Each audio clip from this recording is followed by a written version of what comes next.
پنکی مچھلی کو بہت بھوک لگی ہوتی ہے، لیکن اس کے پاس کھانے کو پیسے نہیں ہوتے۔ وہ گھر میں ادھر ادھر ڈھونڈتی ہے تو اسے گھر میں صرف 2 روپے ہی ملتے ہیں اور وہ بہت خوش ہوتی ہے۔ 2 روپے لے کر گھر سے باہر جاتی ہے دانا لینے۔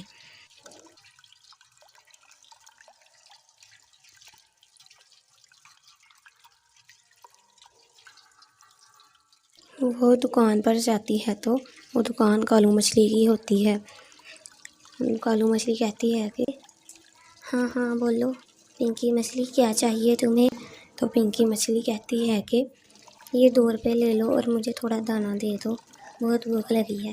تو کالو مچھلی ہنسنے لگتی ہے اور کہتی ہے کہ 2 روپے نہیں، 2 روپے کا کیا ہے گا، دانا تو 7 روپے کا ہو گیا ہے۔ پنکی مچھلی کہتی ہے کہ نہیں نہیں، ابھی پرسوں تو میں 2 روپے کا لے کر گئی تھی۔ کالو مچھلی کہتی ہے کہ نہیں نہیں، اب بہت مہنگائی ہو گئی ہے، دانا مہنگا ہو گیا ہے، 2 روپے کا نہیں ملے گا۔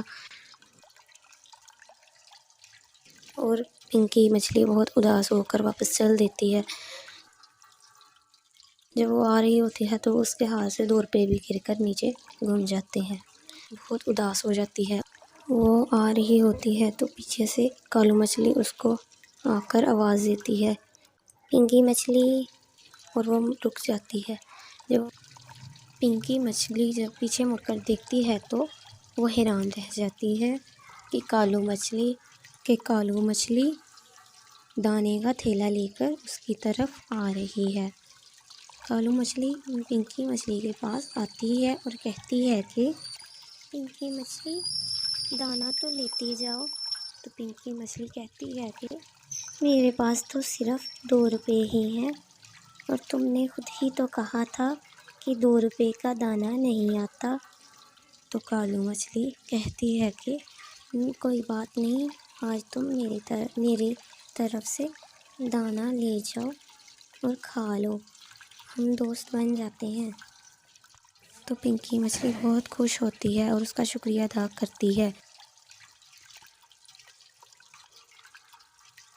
اور دانا لے کر گھر واپس آ جاتی ہے، آ کر دانا کھاتی ہے اور آرام سے سوتی ہے۔ اور اسی طرح آہستہ آہستہ پنکی مچھلی اور کالو مچھلی کی دوستی ہو جاتی ہے، اور وہ کالو مچھلی بھی اب رحم دل ہونے لگتی ہے اور دونوں دوست بن جاتی ہیں۔